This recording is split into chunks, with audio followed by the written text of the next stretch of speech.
How do you think you're going to be able to turn the district Democratic come November? Sure. It's not about turning something Democratic, but what it is about is giving people a real option, a real choice, a real vision for how they can actually see their problems solved by a Congress in Washington, D.C. that's made up of people who have integrity and courage.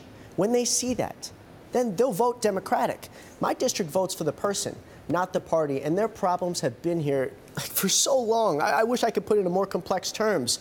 People are dying from overdoses.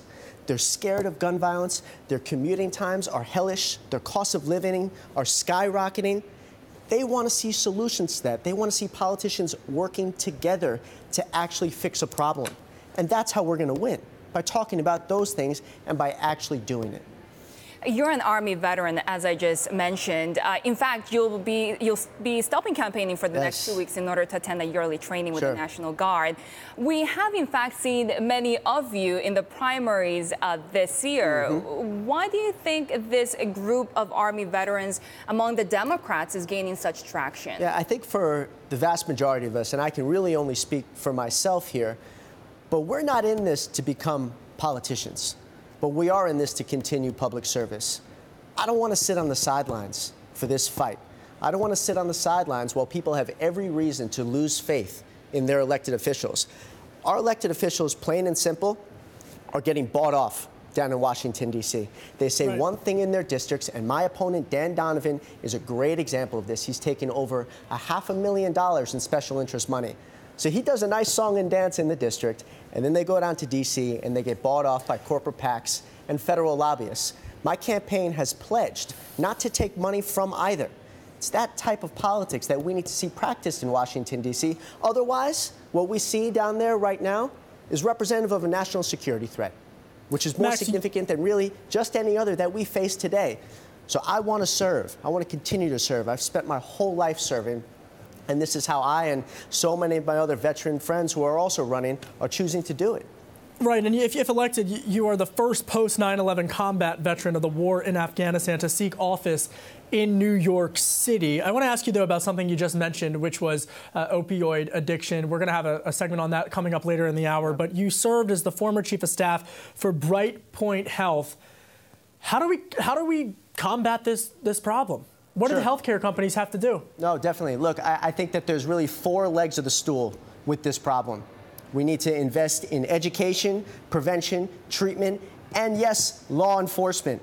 So often when people are suffering from a substance abuse issue, they also have multiple comorbidities. They have mental health issues. They require primary care. And what we see in my district are medical deserts, places where there are not enough clinics, there are not enough options for medically assisted treatment, and people do not have anywhere to go. So we have got to put our money where our mouth is when it comes to this problem. We've seen enough rhetoric. We need significant investments to build new clinics and to also educate people about the dangers here. But that is to say nothing of the fact that we significantly have to go after those entities like Purdue and like McKesson that have flooded our streets with opioids for nearly a generation. Right. But just to add one more thing, though, many people are dying from fentanyl-laced heroin in this day and age. And law enforcement has got to play a significant role in going after those nodes of distribution.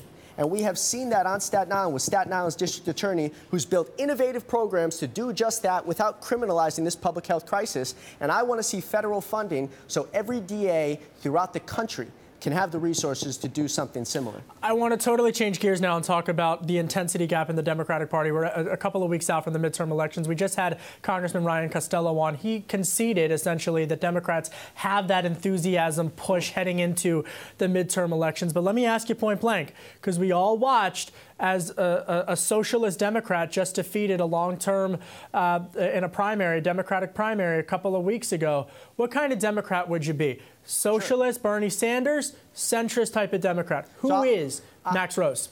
Max Rose is someone, I'm going to be someone in Congress that strives to fix problems. I don't care what your party affiliation is. All I care about is making sure that my constituents do not have to deal with a hellish commuting time anymore, do not have to die from overdoses, do not have to deal with gun violence and be scared of gun violence and skyrocketing cost of living.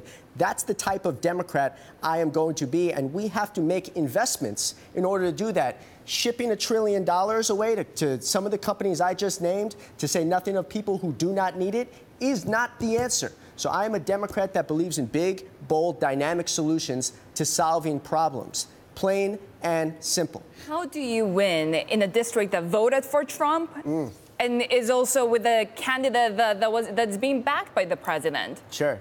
So if you look back to my opponent's primary, he had to run to the White House to get bailed out in his primary. But now he's not going to be able to do that in a general, because we are going to win this community by community, door by door, by building trust and giving people real solutions to their problems. That's how you accomplish this. Donovan's camp right now links you to Nancy Pelosi, despite the fact that I believe you said you're not going 100%. To back her for leader. So why is her such a liability? So first of all, I've been very explicit in the fact that I am not supporting Nancy Pelosi. It's very interesting, though, that Dan Donovan keeps talking about that. The reason he does is because he has absolutely nothing to run on. He has zero solutions. This guy's signature legislative proposal over the course of the last 36 months has been to hang a picture of the president in every single post office in America. If that's all I had ever accomplished in my life, I would keep on talking about Nancy Pelosi, too. I am not supporting Nancy Pelosi. Let's move on to talk about the issues, though.